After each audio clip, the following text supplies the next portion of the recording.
आज सुबह जिस विषय पर हमारी चर्चा हो रही थी, वास्तव में वो किसी को पकड़ में नहीं आया कि मैं कहना क्या चाहता हूं।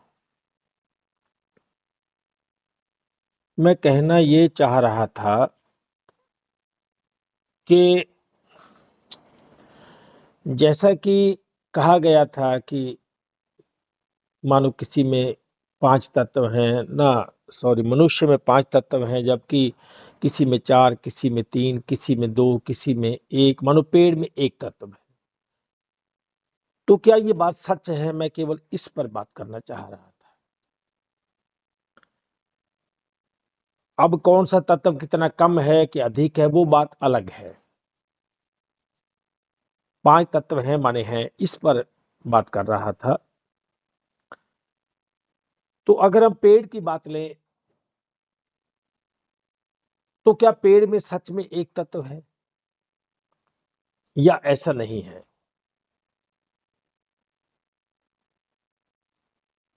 तो जब चर्चा हुई तो मैंने ये नोट किया कि शायद अभी इसमें थोड़ा कंफ्यूजन है, उसको दूर कर दिया जाए। क्योंकि जब तक कोई कंफ्यूजन दूर नहीं होता, तब तक वो अज्ञानता बनी रहती है, भ्रांतियां बनी रहती हैं, भ्रम बना रहता है।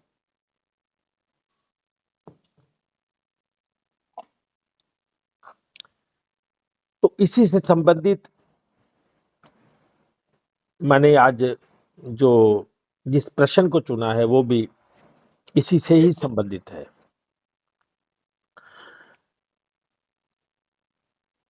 तो कोई भी विषय हो, उसका हमको पूरी जानकारी होनी बड़ी जरूरी है, बहुत आवश्यक है ये। 5 भौतिक तत्व हैं: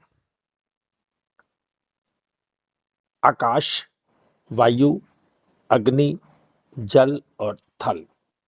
थल माने पृथ्वी।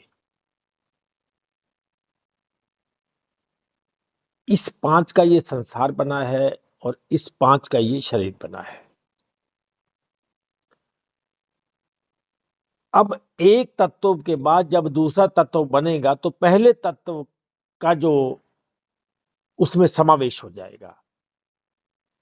मानो आकाश अगर एक तत्व है, सबसे पहली बात तो ये भौतिक तत्व है, फिजिकल एलिमेंट्स। ये सूक्ष्म तत्व की अभी बात नहीं की हमने। तो जब वायु, आकाश के बाद वायु आएगी तो वायु में 2 तत्व हो जाएंगे, आकाश और वायु। तो जब उसके बाद अग्नि आएगा तो अग्नि में 3 तत्व हो जाएंगे, एक अग्नि का तत्व, एक वायु का तत्व, एक आकाश का तत्व। और फिर जल में 4 तत्व हो जाएंगे, आकाश, वायु, अग्नि और जल। और पृथ्वी में 5 तत्व कंप्लीट रहेंगे। पृथ्वी क्योंकि अंतिम तत्व है, इसलिए इसमें चारों का समावेश हो जाएगा।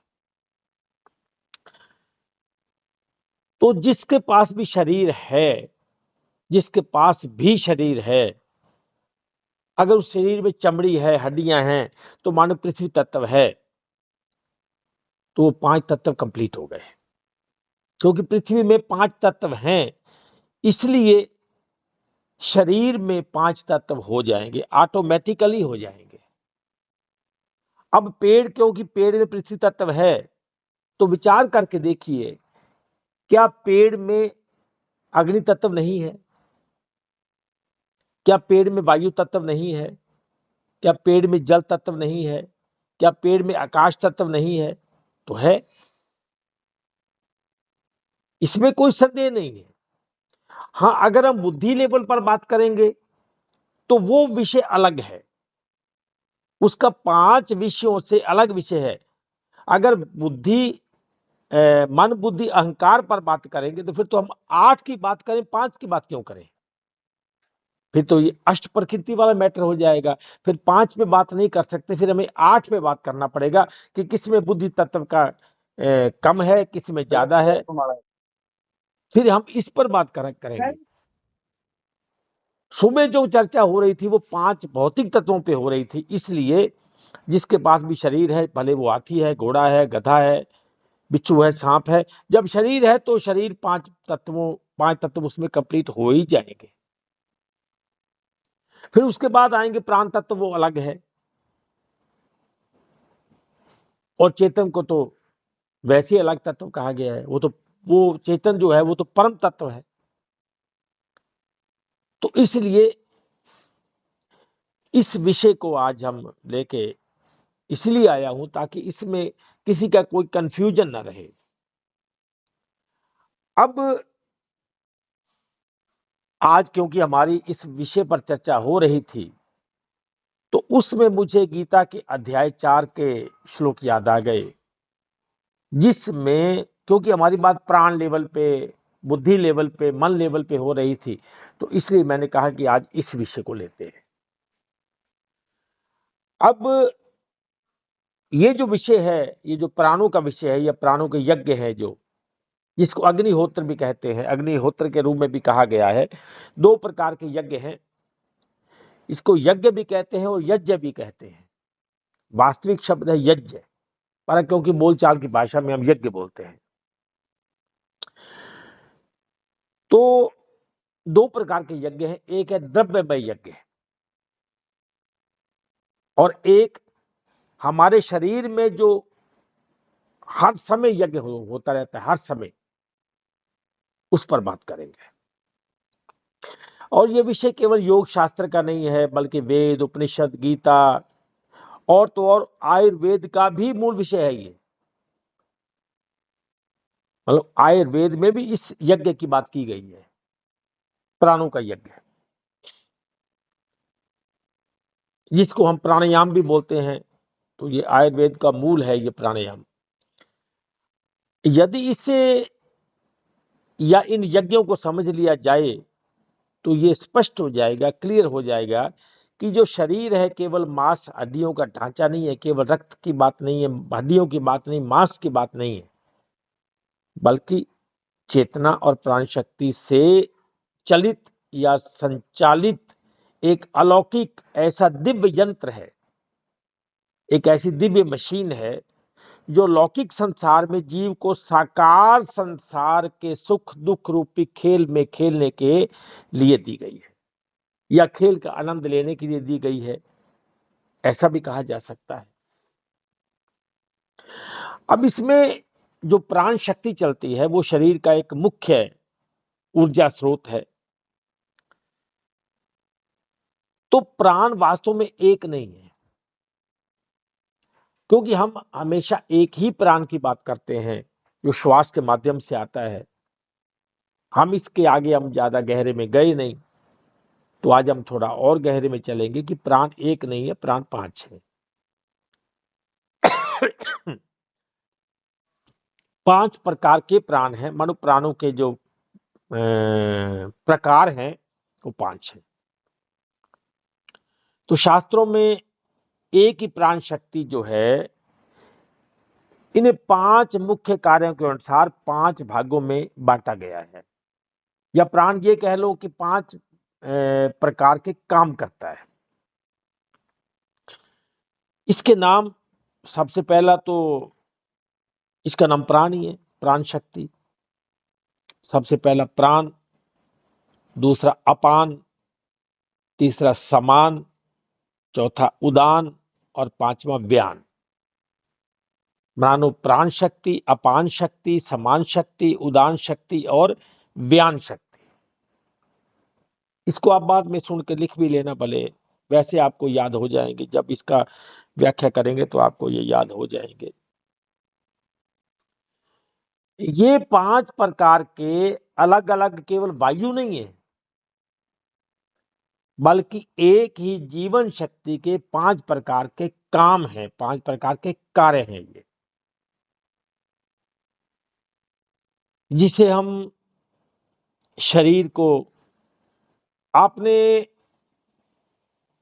आपको याद होगा कि श्रीमद् भगवद गीता में शरीर को क्षेत्र कहा गया। क्षेत्र, क्षेत्र कहते हैं किसी एरिया को, किसी शहर को, किसी गांव को, किसी देश को क्षेत्र। और जो इसका ज्ञान रखता है, जो इसको जानता है, जिसको इसकी जानकारी है कि ये क्षेत्र क्या है, कैसा है, इसमें क्या क्या है, तो उसको बोलते हैं क्षेत्रज्ञ, ज्ञानी भी बोलते हैं, क्षेत्रज्ञ बोलते हैं। इसका भी एक अध्याय है।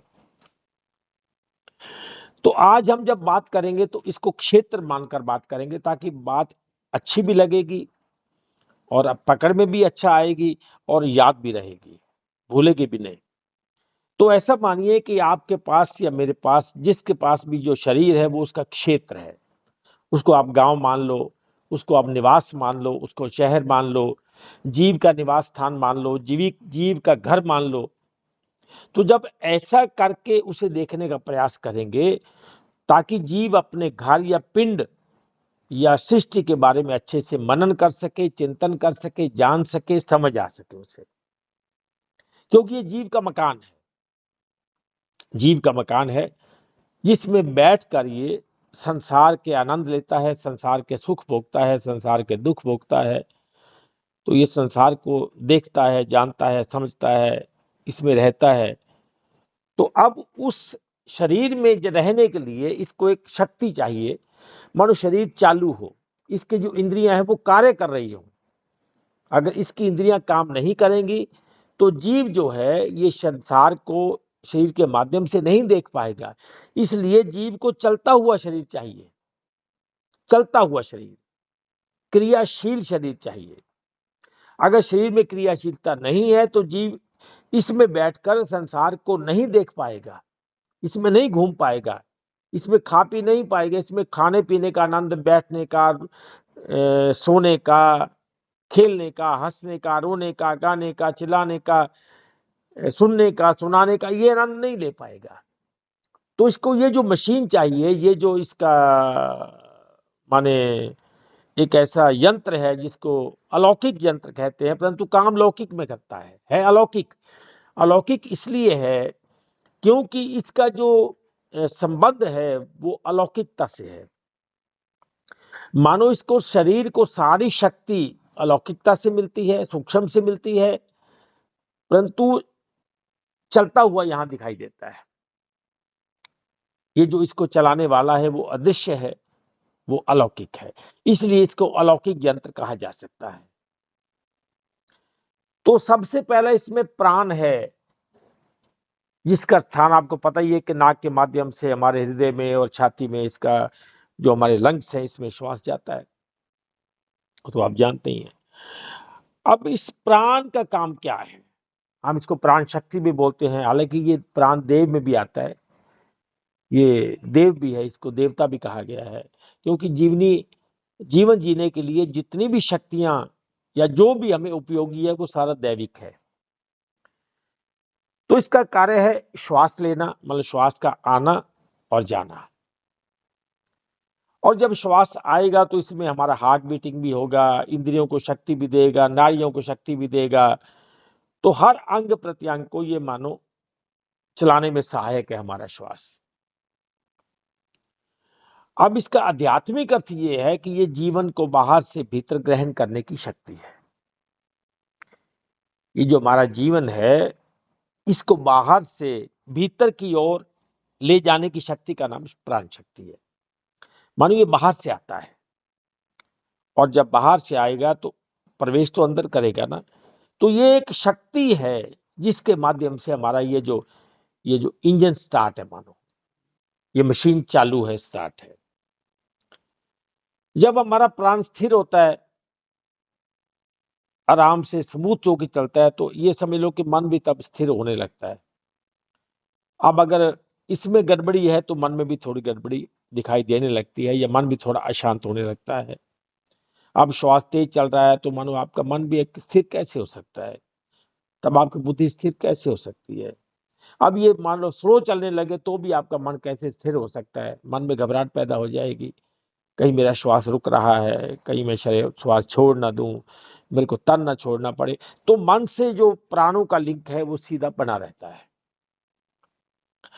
अब इसको कुछ ऐसे समझिए, जैसा कि मैंने पहले कहा कि शरीर को क्षेत्र मानो।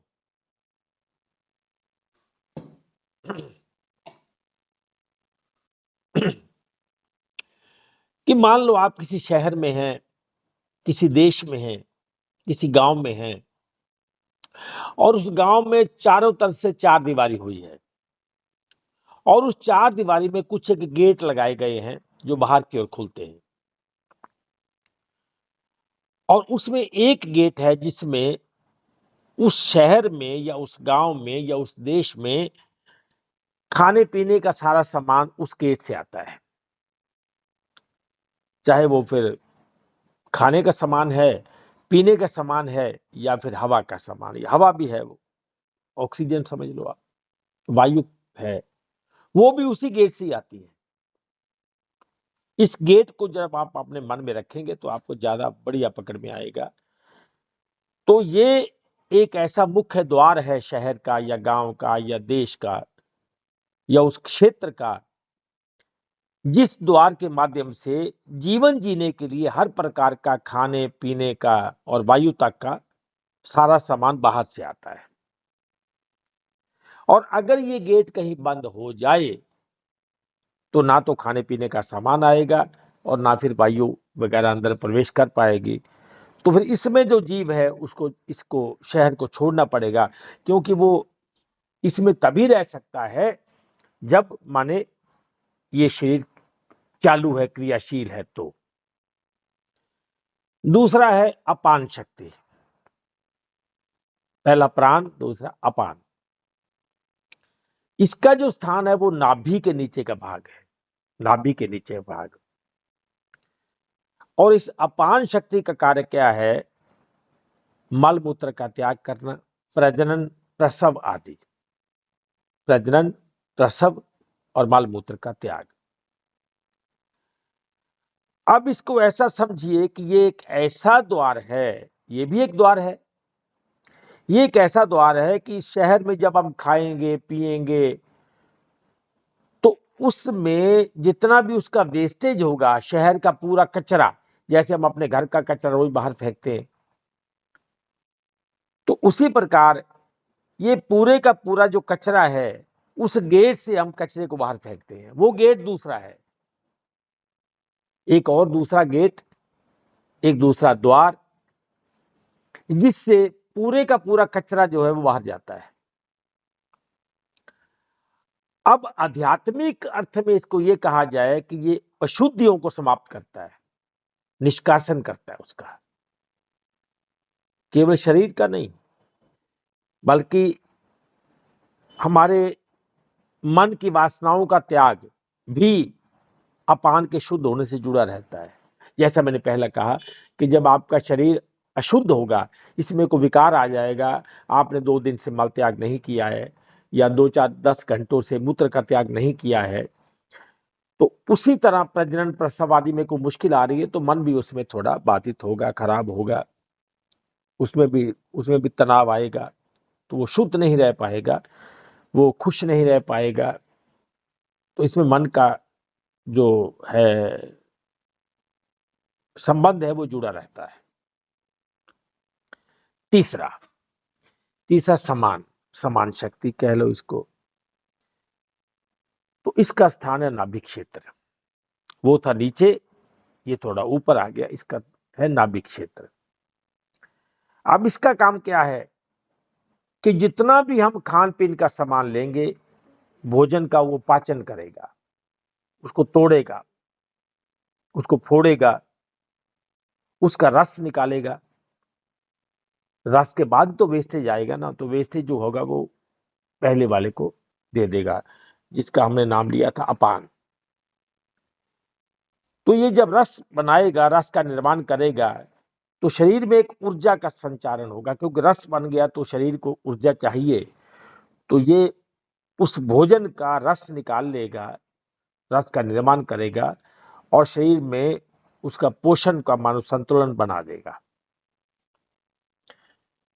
इसका आध्यात्मिक अर्थ अगर लिया जाए तो ये एक समत्व शक्ति है, मानो पूरे शरीर को शक्ति देने वाला, एक एक अंग को, एक एक नाड़ी को। अब जैसे भोजन पचाएगा तो वैसे ही वो जीवन में मानो सुख दुख का काम भी करेगा। अगर भोजन सही नहीं पचा है तो दुख होगा, अगर सही पचा है तो सुख होगा। तो ये समभाव से शरीर को जो पचाने की क्षमता का प्रतीक है, जिसका नाम है समान वायु। अब उसके बाद आ गया उदान वायु। अब इसका स्थान है कंठ। कंठ हमारा गला। अब हम जितनी भी बात करते हैं, हमारी याद, हमारा उत्साह, मनुष्य शरीर को ऊपर उठाने वाली शक्ति जो है, अब और तो और मृत्यु के समय भी यही जीव की गति में सहायक माना गया है, ये जो उदान वायु है।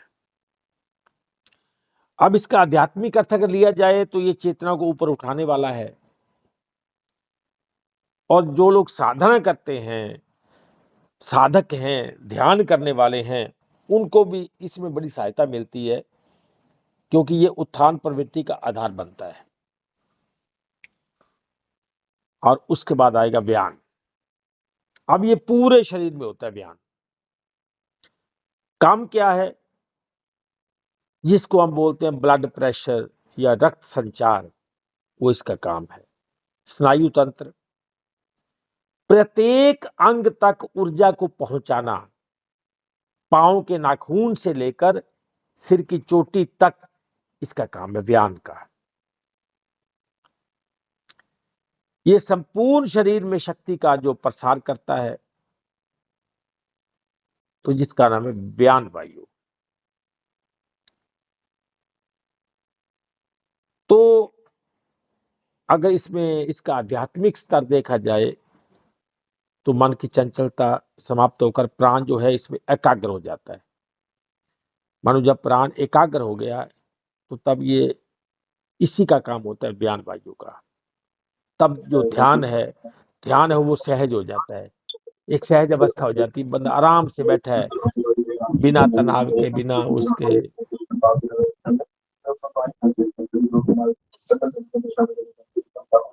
गिरीश जी, आप अपना मोबाइल का म्यूट कीजिए, शायद कोई पाठ पूठ चल रहा है।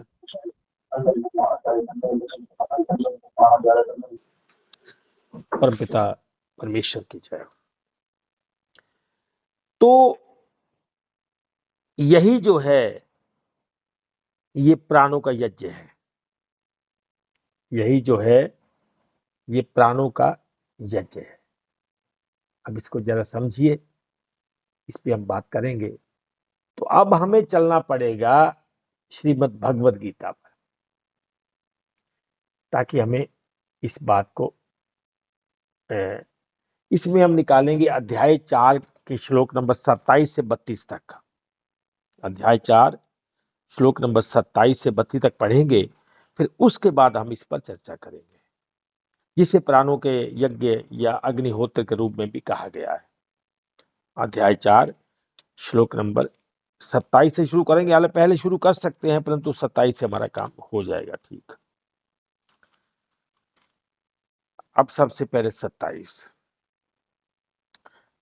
दूसरे योगी जन इंद्रियों की संपूर्ण क्रियाओं को और प्राणों की समस्त क्रियाओं को ज्ञान से प्रकाशित आत्म संयम योग रूप अग्नि में हवन किया करते हैं। इसको समझिए जरा। मगर अगर आपको आत्म संयम योग जो है इसका हवन करना है, तो इसमें क्या है, इसमें सहायता मिलेगी प्राणों की समस्त क्रियाओं को ज्ञान से प्रकाशित। अब जितनी हमारी ये क्रियाएं हैं वो ज्ञान से प्रकाशित हो रही हैं, क्योंकि अगर हम अपने श्वास को भी जान रहे हैं, हम अपान को जानते हैं, समान को जानते हैं, प्राण को जानते हैं, उदान को जानते हैं, व्यान को जानते हैं, तो ये जानने वाला कौन है? जानने वाला तो अलग है ना इसका। अगर मैं अपने शरीर को जानता हूं, अपनी इंद्रियों को जानता हूं, ये मेरा नाक है, ये मेरा मुख है, ये मेरी कान है, तो अगर मैं जानता हूं तो इसमें जो जानने वाला कौन है, प्रकाशित कौन रहा है, इसको कौन प्रकाशित कर रहा है? सबसे पहले इसको पकड़ना पड़ेगा। मेरा प्राण प्राण को नहीं जानता है, मेरा कान कान को नहीं जानता है, आंख आंख को नहीं जानती है, क्योंकि जब प्राण वायु चलती है तो इसको अपना ज्ञान नहीं है। तो इसको ज्ञान तब मिलेगा कि ये मेरी प्राण शक्ति है, मेरा श्वास चल रहा है, जब मैं इसके बारे में बात करूंगा तो बात करने वाला वो चेतन होगा। अगर चेतन नहीं है तो वो प्राण के बारे में बात नहीं कर पाएगा। तो जितना चेतन का लेवल होगा वो उतनी ही बात कर पाएगा। इस पर चेतन का लेवल डिपेंड करता है। तो उसके आगे कई पुरुष द्रव्य संबंधी यज्ञ करने वाले हैं। द्रव्य संबंधी माने शरीर से बाहर, शरीर से बाहर यज्ञ करने वाले हैं, जिसमें कोई सामग्री चाहिए, हवन कुंड चाहिए, उसमें धूप अगरबत्ती चाहिए, कपूर चाहिए, उसमें अग्नि चाहिए, उसमें जल चाहिए। तो उसमें इसको बोलते हैं कई पुरुष द्रव्य संबंधी यज्ञ करने वाले हैं। कितने ही तपस्या रूप यज्ञ करने वाले हैं।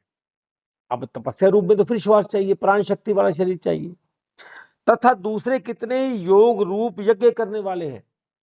योग रूप, अब कई कुछ लोग ऐसे हैं कि जीव का उसमें मिलन करवाना है तो उसमें क्या करना पड़ेगा, आत्म मंथन करना पड़ेगा, स्वाध्याय करना पड़ेगा। अब उसके लिए तो फिर चेतना चाहिए। कितने ही अहिंसा आदि तीक्ष्ण व्रतों से युक्त यत्नशील पुरुष स्वाध्याय रूप ज्ञान यज्ञ करने वाले हैं। अब स्वाध्याय के बिना तो ज्ञान यज्ञ होगा नहीं। अगर आपने ज्ञान यज्ञ में जाना है तो स्वाध्याय जरूरी है, क्योंकि अध्यात्म में उतरना पड़ेगा। अध्यात्म में क्या है, आत्म क्या है, अनात्म क्या है, इसका अंतर निकालना पड़ेगा।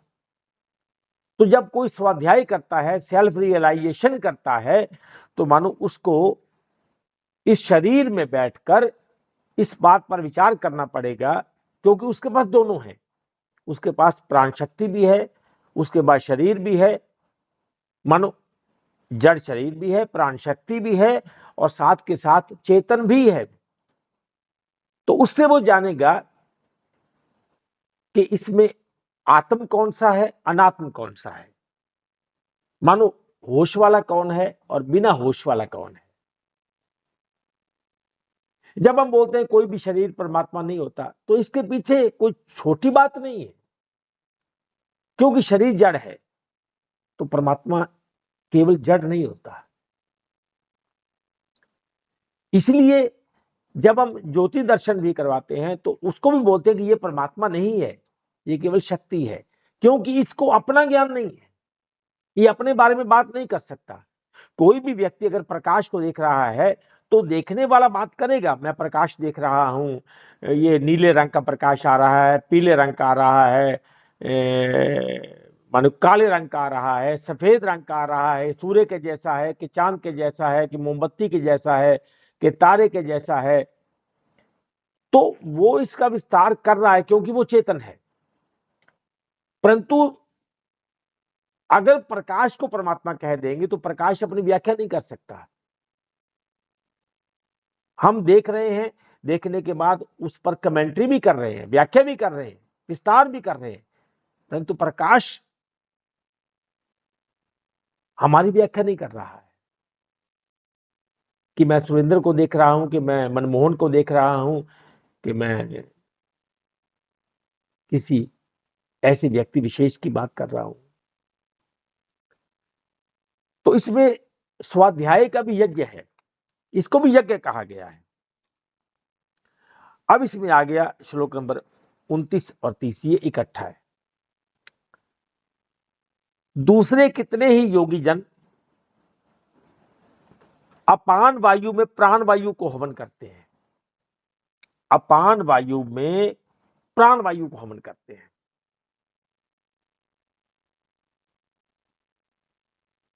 तथा अन्य कितने ही नियमित आहार, अब आपने ये भी देखा होगा कुछ लोग खान पान में बड़ा महत्व देते हैं, क्योंकि हमें ध्यान करना है, हमें यज्ञ करना है, तो मुझे ये प्याज नहीं खाना है, मुझे लहसुन नहीं खाना है, मुझे दूध नहीं पीना है, मुझे ये नहीं खाना है, मुझे वो नहीं खाना है। तो बहुत सारा परहेज करते हैं जिनको ऐसा करना होता है। ये तामसिक पदार्थ है, ये सात्विक पदार्थ है, तो खाने पीने का बड़ा विशेष ध्यान रखते हैं ताकि हमारा शरीर जो है स्वस्थ रहे, इसमें कोई व्याधि ना आए, इसमें कोई विकार ना आए, ये बीमार ना हो जाए, ये ठीक रहे, क्योंकि मुझे ध्यान करना है, मुझे घंटों बैठना है। तो मुझे 2 घंटे बैठना है, तो मुझे 3 घंटे बैठना है, तो वो खाने पीने का बड़ा ध्यान रखेंगे। इसमें ज्यादा खाना नहीं है, कम भी नहीं खाना है, ज्यादा भी नहीं खाना है। ज्यादा खाएंगे नींद आ जाएगी, कम खाएंगे तो भूख लगेगी। तो वो अपने आप को बिल्कुल संतुलित रखते हैं अपने आहार को। और अन्य कितने ही नियमित आहार करने वाले प्राणायाम परायण पुरुष प्राण और अपान की गति को रोककर अब वो मूल बंद लगा लेंगे। कई लोग ऐसा भी ध्यान करते हैं, क्योंकि मैंने उस दिन भी कहा था, क्योंकि मैंने बहुत से ऐसी ध्यान किए हुए हैं, तो इसमें मूल बंद लगाते हैं। मूल बंद लगा लेते हैं। मानो मल द्वार मूत्र द्वार को मूल बंद लगा लेंगे, जोर से खींच लेंगे उसको, तो उसके बाद ध्यान करते हैं। उसके बाद अपनी इंद्रियों के बहाव को रोकते हैं, प्राण को भी रोक लेंगे, रोक के देखते हैं इसका, जितनी देर रोका जा सके। तो गति को रोककर प्राणों को प्राणों में ही हवन किया करते हैं। मानो प्राण से प्राण का हवन है ये, शक्ति का। ये सभी साधक यज्ञों द्वारा पापों का नाश कर देने वाले और यज्ञों को जानने वाले हैं। अपने तन से जुड़ेंगे, संसार से लिंक छोड़ देंगे, संसार से नाता नहीं रखेंगे। क्योंकि जब संसार से नाता नहीं रखेंगे तो ना कोई पाप होगा, ना कोई पुण्य होगा, ना ये होगा, ना वो हो गया। तो मानो इसके द्वारा वो परमात्मा तक जाने की चेष्टा करते हैं। हालांकि ये मामला बहुत कठिन है, कई प्रकार की कठिन साधनाएं हैं, बहुत कठिन साधनाएं हैं, जिसको तप भी बोलते हैं। तो अब इसमें क्या है कि इसमें एक चीज जो बड़ी जरूरी समझानी है कि अगर कोई ऐसा करता है तो उसको इन पांचों प्राणों के नाम पर भी कुछ करना पड़ता है। मानो इनकी एक प्रकार की पूजा समझ लो, इनकी एक प्रकार का आह्वान समझ लो। तो वो जब भी खाना खाएगा, जब भी भोजन ग्रहण करेगा, तो सबसे पहले जिसको हम एक एक ग्रास बोलते, एक एक बाइट, वो 5 बाइट जो हैं वो इन 5 प्राणों के नाम करते हैं। तो पहला जो आहार, पहला जो ग्रास है वो प्राण शक्ति का, प्राण शक्ति का धन्यवाद, प्राण शक्ति का आह्वान करना, उसके नाम से उसका ध्यान करके। तो पहला ग्रास लेके, तो उसके बाद दूसरा ग्रास जो है वो है अपान वायु के नाम, अपान वायु का आह्वान करना, उसका ध्यान करना। तीसरा समान वायु के नाम, उसका ध्यान करना। चौथा उदान वायु के नाम, उसका ध्यान करना। और पांचवा व्यान वायु के नाम, उसका ध्यान करना। आह्वान करना माने उसका ध्यान करना, उसका धन्यवाद करना। तो ये 5 पहले जो बाइट है, उसके बाद फिर वो अपना खाना स्टार्ट करते हैं। कुछ लोग ऐसा भी करते हैं कि छोटे छोटे 5 ग्रास निकाल के बाहर रख देते हैं, या फिर 5 के नाम का एक ही ग्रास बाहर रख देते हैं, ताकि ये अपनी उन शक्तियों को, उन देव शक्तियों को मानो समर्पित करते हैं। 5 ग्रास, 5 बाइट या 5 का एक,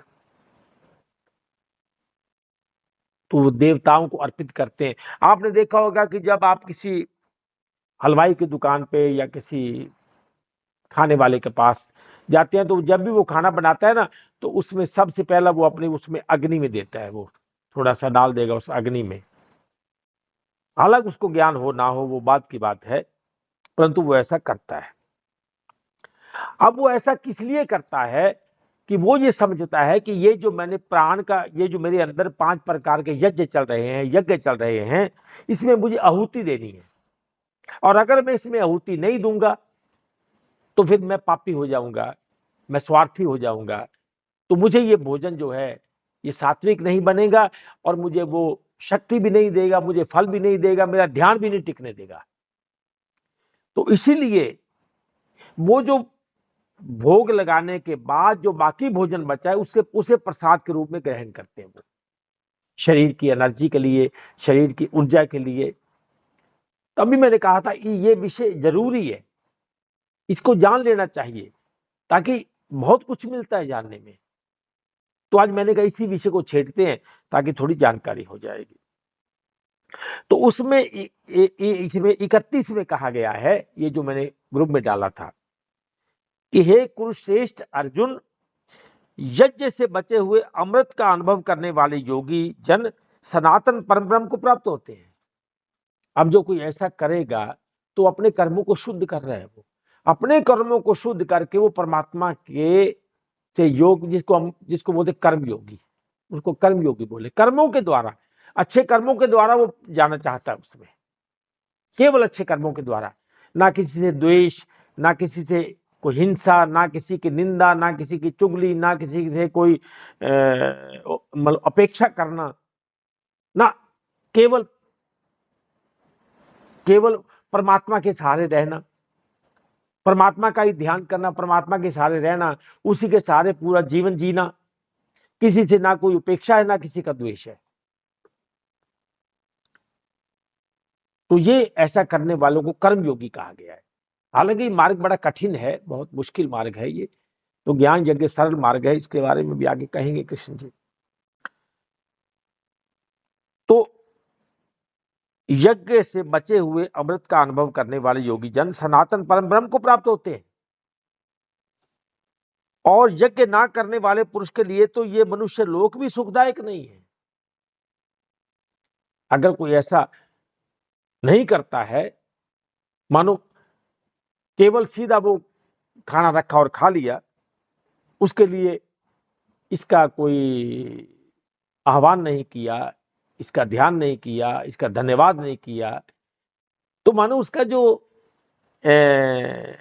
उसका मनुष्य लोक है वो सुखदायी नहीं है, ऐसा कहा गया है, सुखदायक नहीं होगा। फिर परलोक तो कैसे सुखदायी हो सकता है? अब जिसका लोक ही सुखदायी नहीं है, तो इसी लोक की परछाई तो परलोक है ना।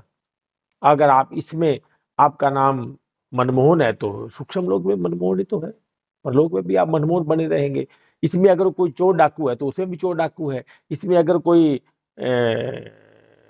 परिचर है, महात्मा है, तो उसमें भी महात्मा है।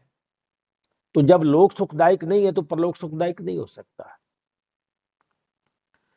अब उसके आगे आ गया 32।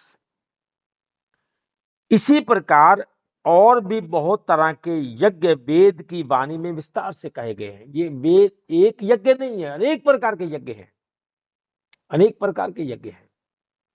जो लोग श्वास क्रिया का ध्यान करते हैं ना, एक मैं विशेष मुझे याद आ गया, क्योंकि मैंने बहुत वर्ष किया है इसको।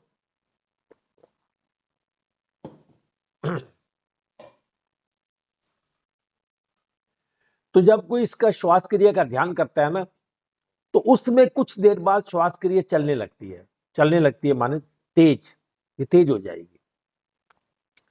पहले तो आराम से श्वास ले रहा है, वो ध्यान कर रहा है, करते करते करते करते कुछ तकरीबन आध पौन घंटे बाद एक ऐसी अवस्था आती है कि ये ऐसे जैसे ट्रेन का इंजन चलता है ना, तेज छुक छुक की आवाज जैसे ऐसे आने लगती है, उसको पता नहीं चलता कि मेरी श्वास क्रिया चल रही है।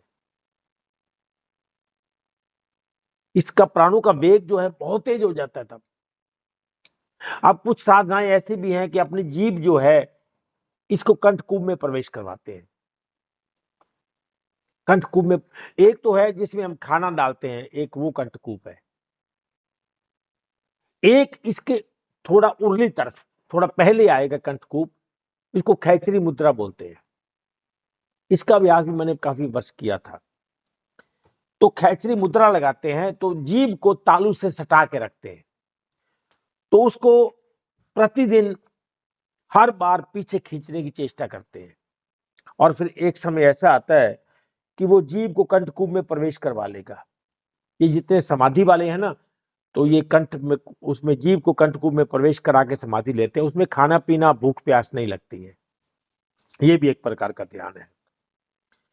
अनेक प्रकार के ध्यान है। आप अपने पिछले जन्म तक में जा सकते हैं, आप अपने माने सूक्ष्म लोक में देखना चाहे सूक्ष्म लोक में देखने जा सकते हैं। मानो आप कोई ये चाहता है कि मैं अपने किसी पूर्वज को मिलना चाहता हूँ, उसको जानना चाहता हूँ, उसको देखना चाहता हूँ, तो उसका भी ध्यान अलग है, उसमें भी जा सकते हैं। तो ध्यान अनेक प्रकार के हैं, परंतु ये जो ध्यान है ये वास्तव में मुक्ति मार्ग में बाधा है। ये शक्ति के ध्यान है। तो इसी प्रकार और भी बहुत तरह के यज्ञ वेद की वाणी में विस्तार से कहे गए हैं। उन सब को तू मन, इंद्रिय और शरीर की क्रिया द्वारा संपन्न होने वाले जान। जितने भी हैं वो यज्ञ, वो मन, इंद्रिय और शरीर की क्रियाओं द्वारा संपन्न होंगे, शरीर की क्रियाओं के द्वारा संपन्न होंगे। इस प्रकार तत्व से जानकर उनके अनुष्ठान द्वारा तू कर्म बंधन से सर्वदा मुक्त हो जाएगा। हो सकता है कर्म बंधन से मुक्त। अब इसके आगे कृष्ण जी ने एक सरल मार्ग बताया, जिसकी हम बात नित्य प्रतिदिन करते हैं कि हे परम तप अर्जुन, द्रव्यमय यज्ञ की अपेक्षा ज्ञान यज्ञ अत्यंत श्रेष्ठ है। अब श्वास वाला यज्ञ भी द्रव्यमय है, इसमें भी कुछ श्वास चाहिए, इसमें भी प्राण शक्ति चाहिए। अपान है, उदान है, समान है, ये सब कुछ चाहिए इसमें। हे परम तप अर्जुन, द्रव्यमय यज्ञ की अपेक्षा ज्ञान यज्ञ जो है अत्यंत श्रेष्ठ है, ये बहुत श्रेष्ठ ज्ञान यज्ञ है। तथा यवन्य मात्र का मतलब होता है सब प्रकार के कर्म, यवन्य मात्र कर्म तथा यवन्य मात्र संपूर्ण कर्म ज्ञान में समाप्त हो जाते हैं। क्योंकि एक ऐसा यज्ञ है, अगर आप उसकी जानकारी चाहते हैं, उसको चाहते हैं, तो उसमें जितने भी प्रकार के कर्म हैं वो सारे समाप्त हो जाएंगे। केवल पाप कर्म नहीं, पुण्य कर्म भी, क्योंकि मुझे ना पुण्य भी फंसाने वाला है, पाप भी फंसाने वाला है।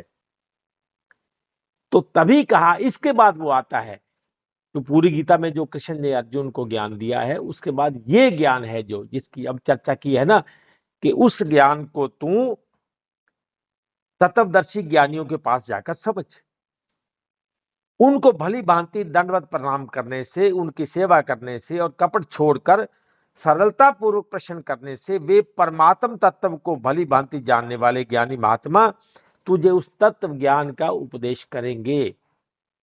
ये वो ज्ञान है, ये वो ज्ञान की बात है। तो उससे पहले जितने भी ध्यान हैं वो सारे शरीर, उसकी इंद्रियों और प्राणों के माध्यम से किए जाते हैं। तो यज्ञ चल रहा है अंदर, हम इसमें जितना भी इसमें डालते हैं वो सारी आहुति देते हैं, वो स्वाहा ही तो करते हैं। सारा दिन चलता है ये सारा कुछ सिस्टम जो है। तो अब ये जो मानो ये जो प्राणों का यज्ञ है, जहां जीवन शक्ति को विश्व में ना बहाकर, इसमें क्या है, नियम है कि जब आप इसमें प्राणों का यज्ञ करेंगे तो जितनी भी जीवन शक्ति है उसको विश्व में नहीं बहा सकते आप। विश्व में ना, अगर आप कर्म योग में उतरना चाहते हैं तो ऐसा नहीं केवल ज्ञान यज्ञ ही परमात्मा का मार्ग है, कर्म यज्ञ है, कर्म योग भी है, परंतु ये ज्ञान यज्ञ सरल है। तो ये जो प्राणों का यज्ञ है, इसमें जीवन शक्ति को विश्व में ना बहाकर परमात्मा की ओर लगाया जाता है। ये जो 5 प्राणों का मानवीय जीवन में महत्व है, यदि प्राण संतुलित हैं तो मन शांत रहेगा, आपका बुद्धि स्पष्ट रहेगी, शरीर स्वस्थ रहेगा, इंद्रियां संयमित रहेंगी, ध्यान में एकाग्रता आएगी। और अगर यदि इनमें असंतुलन हो, मानो संतुलन ना हो, तो फिर भय, क्रोध, चिंता, आलस्य, अपच, अनिद्रा, बेचैनी, तनाव, ऐसी समस्याएं मतलब बढ़ सकती हैं या आ सकती हैं। क्योंकि मन जो है वो प्राण से सीधा जुड़ा हुआ है। अब सोचिए, आप ठीक नहीं है, बीमार पड़े हैं, बुखार में हैं, सर दर्द में हैं, तो आपको कोई लाके गुलाब का फूल दिखाए, देखो ये कितना सुंदर है, वो परे परे कर इसको, मेरा सर दर्द इतना भयंकर हो रहा है, आपको गुलाब की पड़ी है, बोले ये गीत सुन लो। तो मन प्राणों से सीधा रिलेटेड है, शरीर से सीधा रिलेटेड है। हालांकि प्राण देव शक्ति में आता है, जबकि मन का संबंध जो है वो चेतना से जुड़ा हुआ है, अपरा परा का मिश्रण है।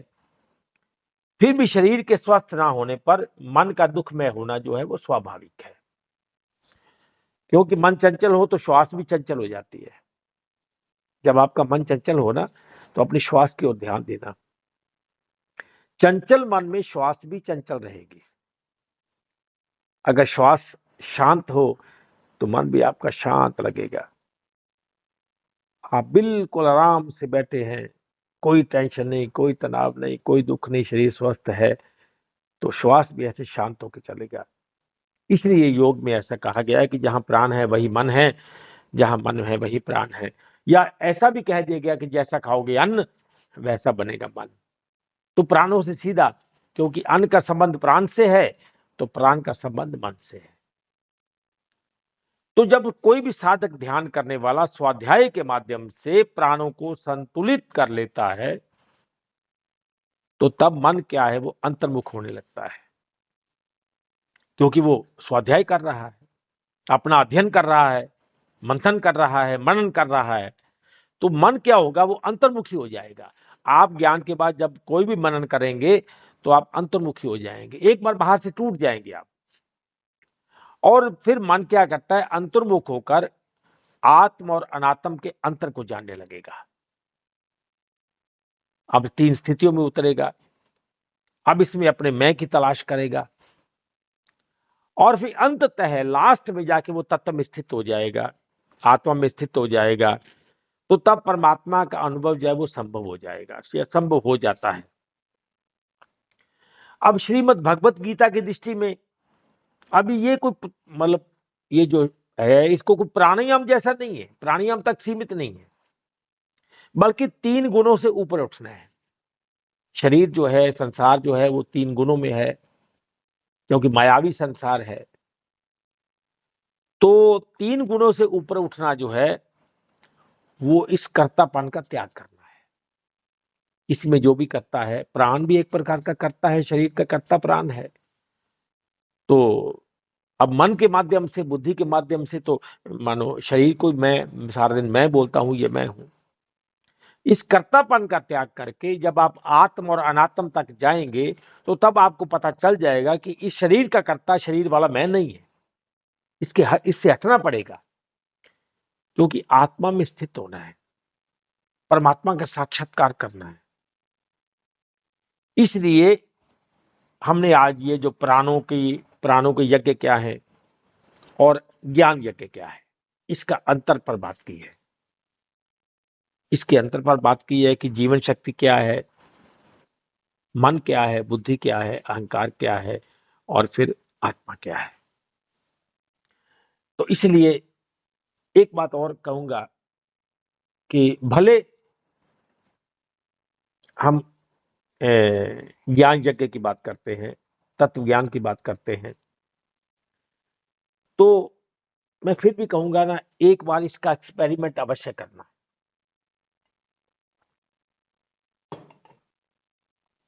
कि जब खाना खाओ, तो खाना खाते वक्त देखिए, ये जो 5 प्राण हैं, इनका धन्यवाद करने में क्या जाता है। तो एक एक ग्रास को सबसे पहले आप क्या करिए, जो प्राण वायु है उसके नाम से लेके देखना, प्राण वायु के नाम से, तो अच्छा भी लगेगा थोड़ा। तो दूसरा अपान वायु के नाम से, तीसरा समान वायु के नाम से, चौथा उदान वायु के नाम से, और 5वां व्यान वायु के नाम से। क्योंकि अक्सर शरीर में सहायक तो है ना, शरीर की शुद्धि के लिए, शरीर की शक्ति के लिए, शरीर में कोई विकार ना बने, ये ठीक रहे, तो इसमें करने से फर्क पड़ता है। तो अगर आप ऐसा करेंगे तो आपको अच्छा भी लगेगा। तो जब भी खाना खाने बैठे, तो सबसे पहले तो खाने को देखें ध्यान से, क्योंकि जब आप खाने को देखेंगे, ध्यान से देखेंगे, तो आपके जीभ में लार पैदा होगी। तो जब लार पैदा होगी तो वो ही पाचन में सहायक होगी। उसके बाद फिर 5 ग्रास एक एक प्राण के नाम पर इस शरीर को दें। ताकि मेरा ये स्मरण बना रहे कि शरीर को खाना चाहिए, मुझे नहीं, क्योंकि जीव का निवास स्थान है और मुझे इस निवास स्थान को शुद्ध रखना है, अच्छा रखना है, सेहतमंद रखना है, स्वस्थ रखना है। तो क्योंकि स्वस्थ का अर्थ जो वास्तविक अर्थ है ना, वो स्व और स्थित से बना है, क्योंकि इसमें स्व स्थित है। अब जिसमें स्व स्थित है, स्व माने जीव जिसमें स्थित है, हम स्वास्थ्य को शरीर के लेवल से इसलिए मापते हैं। हम बोलते हैं कि क्या आप स्वस्थ हो, तो हम ऐसा नहीं सोचते कि हम स्वस्थ किसको बोल रहे हैं। तो जब शरीर स्वस्थ है, शरीर ठीक है, तो इसमें जीव जो है वो इसकी स्थिति अच्छी हो जाती है। तब ये स्वास्थ्य माने स्वस्थित है, इसमें स्व का घर है, स्व का स्थान है, ये स्व का शहर है, स्व का गांव है, और ये स्व का मानो पिंड है, या जो मर्जी समझ लीजिए आप। तो खाना खाते हुए जब आप इस प्राण शक्ति के विचारों में खाना खाएंगे, जब आप, क्योंकि आपने वो 5 ग्रास वाला किया, तो फिर जब आप करेंगे तो फिर आपको याद होगा कि हमारे बुजुर्ग एक बात कहा करते थे कि खाना खाते वक्त बोलते नहीं, बात नहीं करते हैं। इसमें 2 प्रकार की हानि हो जाती है। सबसे पहली हानि शरीर वाचक, कि मान लो आप खाने में बात कर रहे हैं तो खाने का श्वास नली में जाने का डर बना रहता है, भय बना रहता है। अगर वो श्वास नली में जाएगा तो उसमें फिर वो तब तक, जब तक श्वास नली साफ नहीं कर लेगा अपने आप को, तब तक वो खांसता रहेगा, खांसता रहेगा, खांसता रहेगा। उसको फिर वो, क्योंकि साफ करना है, उसमें खाने का एक कतरा भी नहीं जाना चाहिए। वो श्वास नली है, वो प्राण वाली नली है, प्राण शक्ति जा रही वहां। दूसरा कि जब आप खाना खाएंगे तो अगर आपने उसमें, अब खाना खाते वक्त आपके विचार कैसे चल रहे हैं, उन विचारों का बहुत बड़ा महत्व है।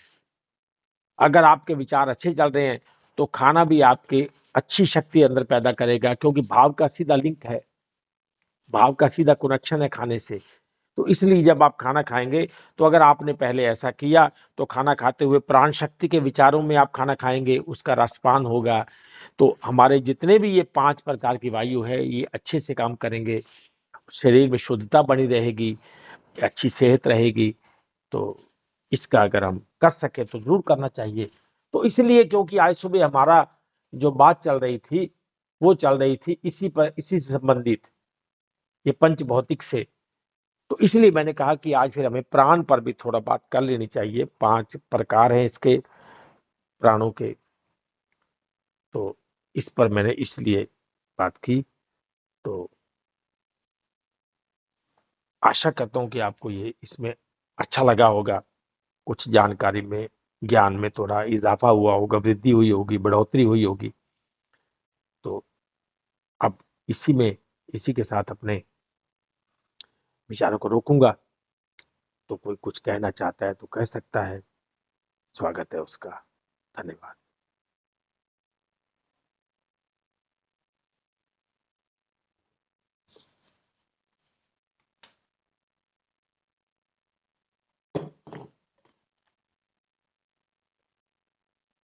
धन्यवाद गुरु जी, आज तो बड़ी नई जानकारी दे दी। जी जी, इसलिए मैंने कहा कि आपको अच्छा लगेगा, क्योंकि ये जानकारी नहीं, इस पर हमने कभी बात नहीं की है। हाँ, अच्छा लगा है। जी जी जो बात यह है, अपने जो भौतिक तत्व हैं वो भी सारे शरीर में वही तो हैं। जी जी जैसे प्राण हो गया या अपान वगैरह वगैरह सारे जो हैं। हम्म। तो इसलिए खाना जब आप पचता है तो उस अग्नि ऊर्जा से ही तैयार होके, और अग्नि अंदर ही वो उसको पचाती है। हाँ जी, हाँ जी, जब आप इसको 1-2 बार और सुनेंगे ना, कल इसकी रिकॉर्डिंग डाल देंगे, जब आप इसको 1-2 बार और सुनेंगे तो आपको थोड़ा और भी, मतलब इसका अभ्यास भी होगा और जानकारी भी पूरी हो जाएगी। ठीक है ना। तो इस जी जी, समय धन्यवाद। विचारों को यही रोकूंगा, और किसी ने कुछ पूछना है तो पूछ सकता है, नहीं तो फिर विराम देंगे। और या फिर कुछ भी कोई इस पर कोई बात पूछना चाहता हो, करना चाहता हो, तो संकोच ना करे, वो कर सकता है बात।